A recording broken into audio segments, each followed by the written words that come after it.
कल तक देखिए रविंद्र वायकर एमएलए है पार्टी की, शिवसेना के नेता भी है, हमारे साथी रहे, बहुत ही तनाव और दबाव में थे क्योंकि जिस तरह से उनको प्रताड़ित किया जा रहा था, ईडी सीबीआई के नाम से धमकाया जा रहा था,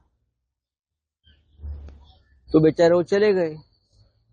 500 करोड़ का घपला किया, ये किया, वो किया, वो तुम्हारा जो है ना कोई मुलुंड का नंगा पोपटलाल, अब उसको जाकर पूछिए कि आपने जिस वायकर के ऊपर एक के पीछे एक आरोप किए थे, अब उसका क्या हो गया? वो तो आपके साथ आ गया, कल से उस बंद कमरे में बैठा है, वो दरवाजा नहीं खोल रहा है वो सोमैया।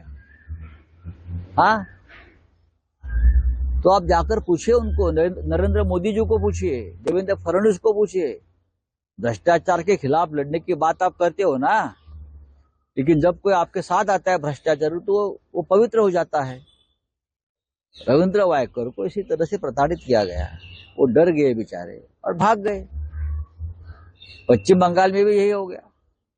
तपस राय, जिसको कल तक बीजेपी के लोग भ्रष्टाचारी कहते थे, वो जब बीजेपी में आ गए 24 घंटे में तो पवित्र हो गए। इस देश में भ्रष्टाचार की लड़ाई इस तरह से चल रही है, जब हमारे साथ है तो भ्रष्टाचारी और आपके साथ है तो पवित्र। सर एकनाथ शिंदे जी और दोनों डीसीएम आज दिल्ली में जाने वाले अमित शाह से मिलने के लिए, तो क्या कहेंगे कि मुंबई को दिल्ली के सामने झुकना पड़ रहा है?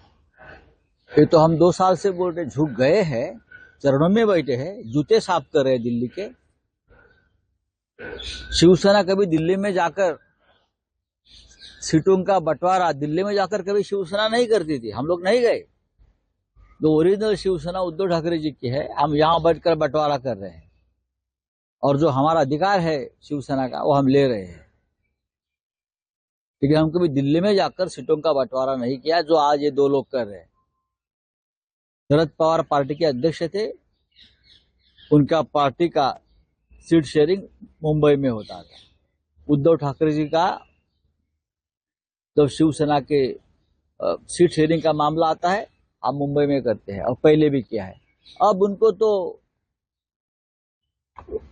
सुबह जाते हैं दिल्ली में, रात को बैठते हैं, वापस चले जाते हैं, वापस दूसरे दिन दिल्ली चले जाते हैं। देखेंगे क्या होता है। सर आपने संतोष बांगर के ऊपर आप सामना में आज आपने अरुण गोयल जी ने कहा है कि इलेक्शन के पहले जो है वो इस्तीफा दे देते हैं, तो उसके पीछे राज क्या है? हाँ, राज क्या है बता देना चाहिए ना सरकार ने उसके ऊपर। मैंने पहले भी, अभी नया आदमी बीजेपी का कोई वार्ड अध्यक्ष को वहां लगा देंगे नौकरी को, और क्या कर सकते हैं। आप 2-3 दिन में ढूंढ लेंगे कहीं से एक गुलाम को जो उनकी पूरी तरह से बात मानेगा और पूरा चुनाव कंट्रोल करेगा बीजेपी की तरफ से। हाँ, या बीजेपी के वार रूम से किसी को पकड़कर बिठा देंगे चुनाव आयोग में।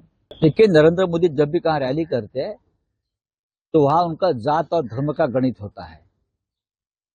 राज्य की प्रगति, देश का विकास, सबका साथ, ये मुद्दे नहीं होते। जब भी किसी को प्रवेश देते हैं, चाहे वो भ्रष्टाचारी क्यों ना हो, चाहे व्यभिचारी बलात्कारी क्यों ना हो, उनके पीछे जात और धर्म का गणित होता है। हाँ, तो नरेंद्र मोदी जी, जैसे मैंने कहता हूं, वो देश के प्रधानमंत्री नहीं मानते अपने आप को।